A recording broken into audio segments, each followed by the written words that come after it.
मजा जो बन गया सदा। न्यू आगरा के रहने वाले राम प्रसाद ने मंजू की शादी करके यही सोचा था कि वो बेटी से मुक्ति पा गए हैं, लेकिन मंजू को न पति अच्छा लगा था न उसके घर वाले। यही वजह थी कि एक बेटी पैदा होने के बाद भी वो ससुराल में मन नहीं लगा पाई और एक दिन बेटी को लेकर बाप के घर आ गई। बेटी ससुराल वालों से लड़ाई झगड़ा करके हमेशा के लिए मायके आ गई है।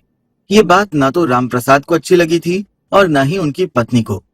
उन्होंने मंजू को ऊंच नीच समझाकर ससुराल भेजना चाहा तो उसने साफ कह दिया कि उन्हें उसकी चिंता करने की जरूरत नहीं है, वो कहीं नौकरी करके अपना और बेटी का गुजारा कर लेगी।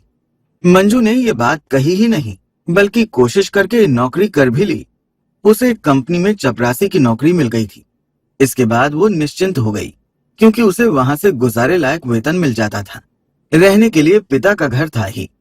मंजू अपनी नौकरी पर ऑटो से आती जाती थी। इसी आने जाने में कभी मंजू की मुलाकात ऑटो चालक करण शर्मा से हुई तो दोनों में जल्दी ही जान पहचान हो गई। करण अक्सर मंजू को अपने ऑटो से लाने ले जाने लगा तो धीरे धीरे उनकी ये जान पहचान दोस्ती में बदल गई। उसके बाद दोनों में प्यार हो गया। प्यार करना कोई बुरी बात नहीं है, लेकिन यहाँ परेशानी ये थी कि दोनों ही शादीशुदा नहीं, बच्चे वाले थे। मंजू तो खैर पति को छोड़कर आ गई थी, लेकिन करण शर्मा तो पत्नी और बच्चों के साथ रह रहा था। इसके बावजूद वो मजा लेने के चक्कर में मंजू से प्यार कर बैठा। करीब 7 साल पहले करण की शादी भावना से हुई थी। उसके 2 बच्चे थे, बेटा ललित और बेटी आयुषी। भावना अपने इस छोटे से परिवार में खुश थी। प्यार करने वाला पति था तो सुंदर से 2 बच्चे। इन्हीं सब की देखभाल में उसका समय बीत जाता था। लेकिन अचानक मंजू ने उसके प्यार में सेंध लगा दी थी। मंजू के ही चक्कर में पड़कर करण देर से घर आने लगा। वो भावना को घर का खर्च भी कम देने लगा। इसकी वजह यह थी कि अब वो अपनी कमाई का एक हिस्सा मंजू पर खर्च करने लगा था। कुछ दिनों तक तो भावना की समझ में ही नहीं आया कि पति में ये बदलाव कैसे आ गया, लेकिन जब उसने देखा कि करण देर रात तक न जाने किससे फोन पर बातें करता रहता है तो उसे संदेह हुआ। उसने पूछा भी कि इतनी रात तक वो किससे बातें करता रहता है। करण ने लापरवाही से कह दिया कि उसका एक दोस्त है, उसी से वो बातें करता है। आखिर बहाना कब तक चलता। भावना को लगा कि पति झूठ बोल रहा है तो उसे डर लगा कि पति कहीं किसी गलत रास्ते पर तो नहीं जा रहा है। भावना का डर गलत भी नहीं था। उधर मंजू के दबाव में करण ने उससे नोटरी के यहाँ शादी कर ली थी। शादी के बाद मंजू मायके में नहीं रहना चाहती थी, इसलिए करण ने थाना सिकंदरा की राधा गली में किराए पर एक कमरा ले लिया और उसी में दोनों पति पत्नी के रूप में रहने लगे। मंजू की बेटी इच्छा भी उसी के साथ रह रही थी। मंजू को लगता था कि वो करण को अपने प्यार की डोर में इस तरह से बांध लेगी कि वो अपनी ब्याहता पत्नी को भूल जाएगा, जबकि वास्तविकता ये थी कि करण 2 नावों की सवारी कर रहा था। वो मंजू से इस तरह मिल रहा था कि भावना को पता न चले, क्योंकि वो जानता था कि अगर उसे पता चल गया तो घर में तूफान आ जाएगा। यही वजह थी कि करण रात में मंजू के यहाँ जाता तो कोई न कोई बहाना बनाकर जाता था, लेकिन पति के बदले हाव भाव से परेशान होकर भावना ने उसकी शिकायत ससुर से कर दी। राधे श्याम ने बेटे को डांट फटकार कर तरीके से रहने को कहा। भावना ने भी धमकी दी कि अगर वो ढंग से नहीं रहा तो वो बच्चों को छोड़कर मायके चली जाएगी। पत्नी की इस धमकी से करण डर गया, क्योंकि अगर पत्नी घर छोड़कर चली जाती तो वो बच्चों को कैसे संभालता। आखिर पत्नी की धमकी के आगे करण ने सरेंडर कर दिया और मंजू से मिलना जुलना कम कर दिया। उसके इस व्यवहार से मंजू को लगा कि वो परेशानी में फंस गई है, क्योंकि करण से शादी करने के बाद वो नौकरी भी छोड़ चुकी थी। अब वो पूरी तरह से करण पर ही निर्भर थी। मकान के किराए के अलावा घर के खर्चे की भी चिंता थी। एक दिन ऐसा भी आया जब करण का मोबाइल फोन बंद हो गया। मंजू परेशान हो उठी। करण के बिना वो कैसे रह सकती थी। वो मायके भी नहीं जा सकती थी। करण के घर का पता भी उसके पास नहीं था। आखिर ऑटो वालों की मदद से उसने करण को खोज निकाला। मंजू करण के घर पहुंच गई।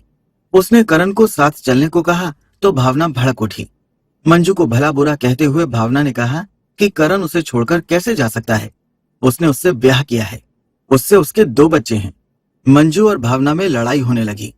शोर सुनकर मोहल्ले वाले इकट्ठा हो गए। किसी ने थाना पुलिस को फोन कर दिया।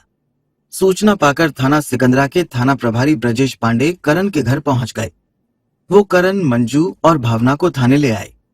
तीनों की बातें सुनकर ब्रजेश पांडे की समझ में नहीं आ रहा था कि वो क्या करें। एक आदमी ने मौज मस्ती के लिए 2 औरतों और 3 बच्चों का भविष्य दांव पर लगा दिया था।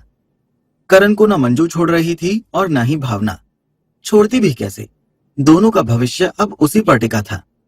इस परेशानी को ध्यान में रखकर थाना प्रभारी ब्रजेश पांडे ने कहा कि करण 1 महीने मंजू के साथ रहेगा और 1 महीने भावना के साथ।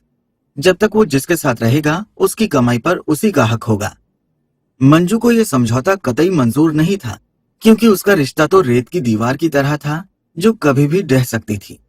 लेकिन भावना इस समझौते पर राजी थी।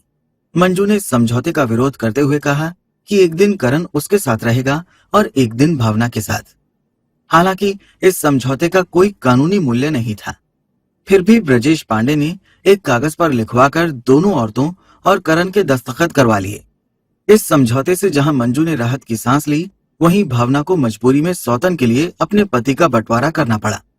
करण ने सोचा भी नहीं था कि एक दिन ऐसा भी होगा, इसलिए अब वो परेशान था।